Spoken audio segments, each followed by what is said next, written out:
Good evening दोस्तों, I am Sudesh और मैं लेकर आया हूं एफएमसीजी सेक्टर का एक पेनी स्टॉक को डिस्कस कर रहे, उसका डीप एनालिसिस करें। उससे पहले मैं डिस्क्लेमर दे देना चाहता हूं, I am not a SEBI registered research analyst. मैं कोई रिसर्च एनालिस्ट नहीं हूं गाइस, और ये वीडियो केवल और केवल मैं एजुकेशनल पर्पस के लिए बना रहा हूं। इसे स्टॉक टिप बिल्कुल भी ना समझे, मैं किसी भी तरह की कोई टिप और या स्टॉक रिकमेंडेशन नहीं देता हूं।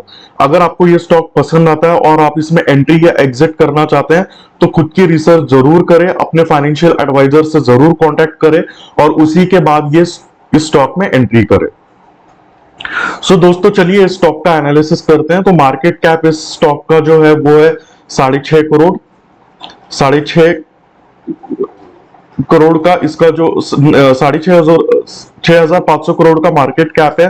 करंट प्राइस 285 है गाइस, और सेल्स ग्रोथ इतना खास है नहीं। पिछले 5 साल की बात करें तो इन्होंने सिर्फ 5% से कंपाउंडिंग की है, और रिसेंट ईयर में सेल्स ग्रोथ 6 या 7% से और गिरा है। प्रोमोटर होल्डिंग 60% है, एफआईआई होल्डिंग 4% है और डीआई होल्डिंग 0.40% है। ठीक है, लेकिन ये स्टॉक मुझे क्यों अच्छा लगा, क्यों क्यों इस स्टॉक में मैं एंट्री करूंगा, उसके पीछे का रीजन मैं आगे आपको बताऊंगा। तो एंड तक इस वीडियो में जुड़े रहिए, तो आपको पता लगेगा कि मैं क्यों ये स्टॉक लेकर आया हूं आपके लिए। अब वैल्यूएशन की बात करते हैं। जो स्टॉक पी है वो 13 है, इंडस्ट्री पी 44 है। तो प्राइस टू अर्निंग रेशियो के हिसाब से ये स्टॉक सस्ते में चल रहा है।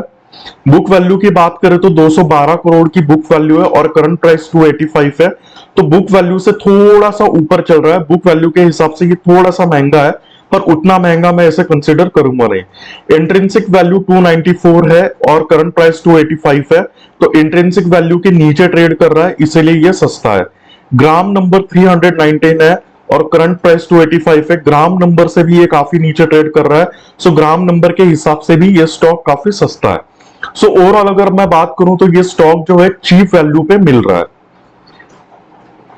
अब इसके सेल्स की बात करें, प्रॉफिट एंड लॉस स्टेटमेंट की बात करें, सेल्स की बात करें, रेवेन्यू की बात करें, सो 2023 में 5363 इनका जो था वो रेवेन्यू कलेक्ट हुआ है। और मार्च 2024 की बात करें तो रेवेन्यू बढ़ा है।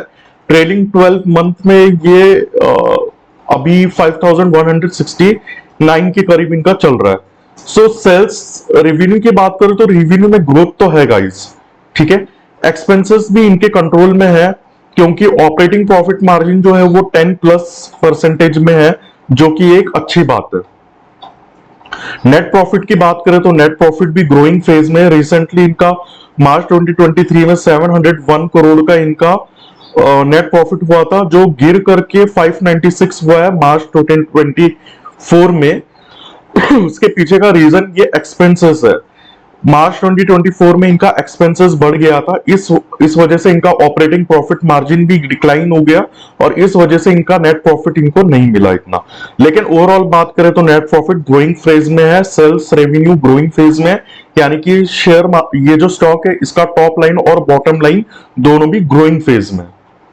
बैलेंस शीट की बात करें तो बैलेंस शीट बहुत ही बेहतरीन है गाइस। इन्होंने इक्विटी कैपिटल बिल्कुल भी डाइल्यूट नहीं किया, इसके लिए तो 10 ऑन 10 मार्क्स इनको मैं दूंगा।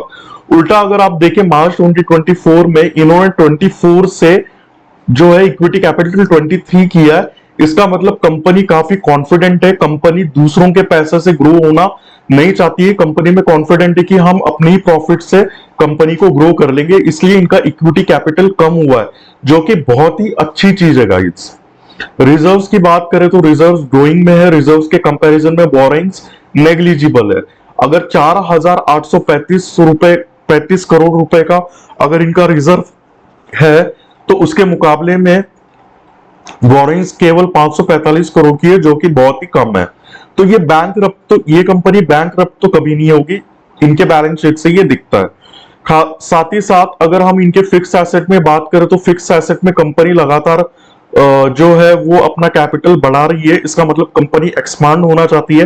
कैपिटल वर्क इन प्रोग्रेस में रिसेंटली देखा जाए मार्च 2023 में और मार्च 2024 में इन्होंने अपनी होल्डिंग बढ़ाई है CWIP में, that is capital work in progress में।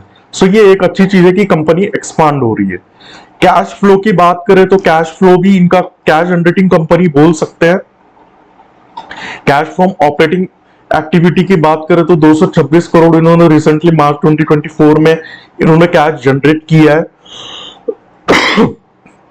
तो yes, cash generating company definitely इनको बोल सकते हैं।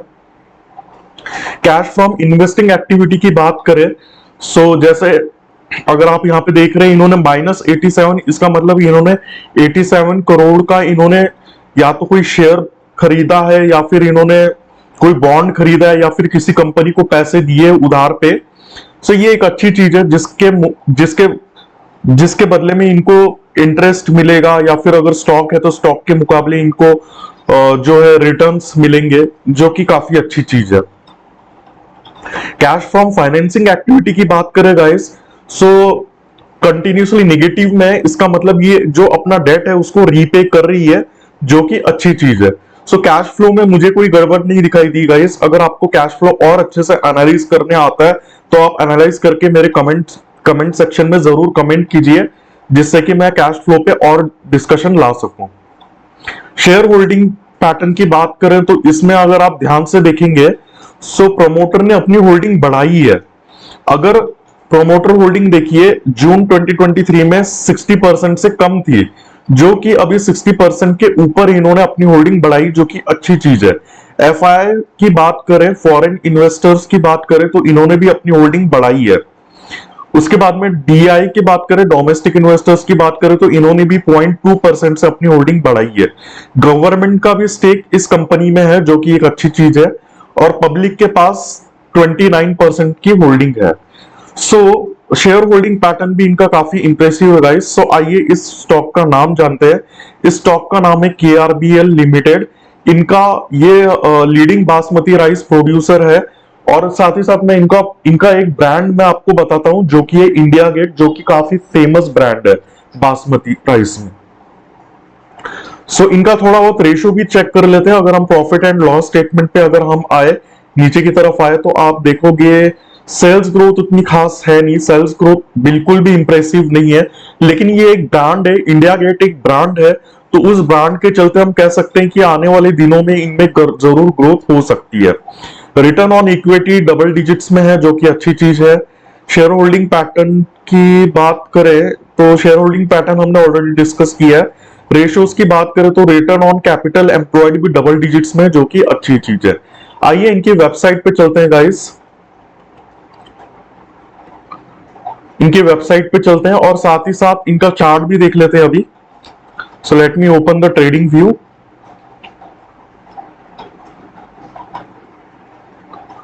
सो ये इनकी वेबसाइट है गाइस, और अगर इनके ब्रांड्स अगर आप देखेंगे तो India Gate classic, India Gate sweet, intelligence, ये सब इनके ब्रांड है। इंडिया गेट बहुत ही फेमस ब्रांड है गाइस, ठीक है। सो ब्रांड को देखते हुए मुझे लगता है कि इसमें काफी ग्रोथ आगे हो सकती है, पर ये मेरा मानना है। आप लोगों का क्या मानना है, आप लोग कमेंट सेक्शन में जरूर अपनी राय दें।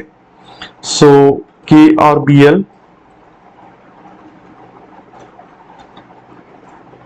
सो ये 200 डीएमए के नीचे है, तो जब भी स्टॉक 200 मूविंग एवरेज के नीचे होता है तो ये एक अच्छी बाइंग अपॉर्चुनिटी होती है गाइस, जिससे कि इसको हम बॉटम फिशिंग कहते हैं। बॉटम फिशिंग हम अभी कर सकते हैं स्टॉक में।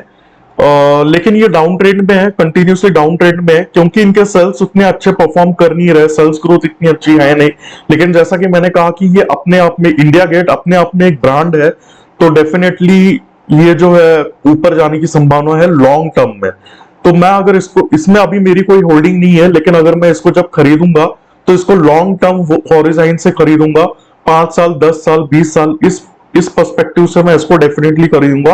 और स्टॉक को मैं तब तक होल्ड करूंगा जब तक इसके फंडामेंटल्स बिगड़ ना जाए। जब तक फंडामेंटल्स अच्छे हैं तब तक मैं इस स्टॉक को जरूर होल्ड करूंगा। सो गाइज, ये था केआरबीएल के बारे में। इसके अलावा आप मेरे से क्या एक्सपेक्ट करते हैं कि मैं अपने में क्या सुधार करूं, या फिर मैं और क्या डीप एनालिसिस करूं, किन पॉइंटर्स पे एनालाइज करूं, तो वो भी आप मुझे कमेंट सेक्शन में जरूर दीजिए, मैं उसके ऊपर जरूर काम करूंगा। So this is it guys, have a good day, bye bye everyone.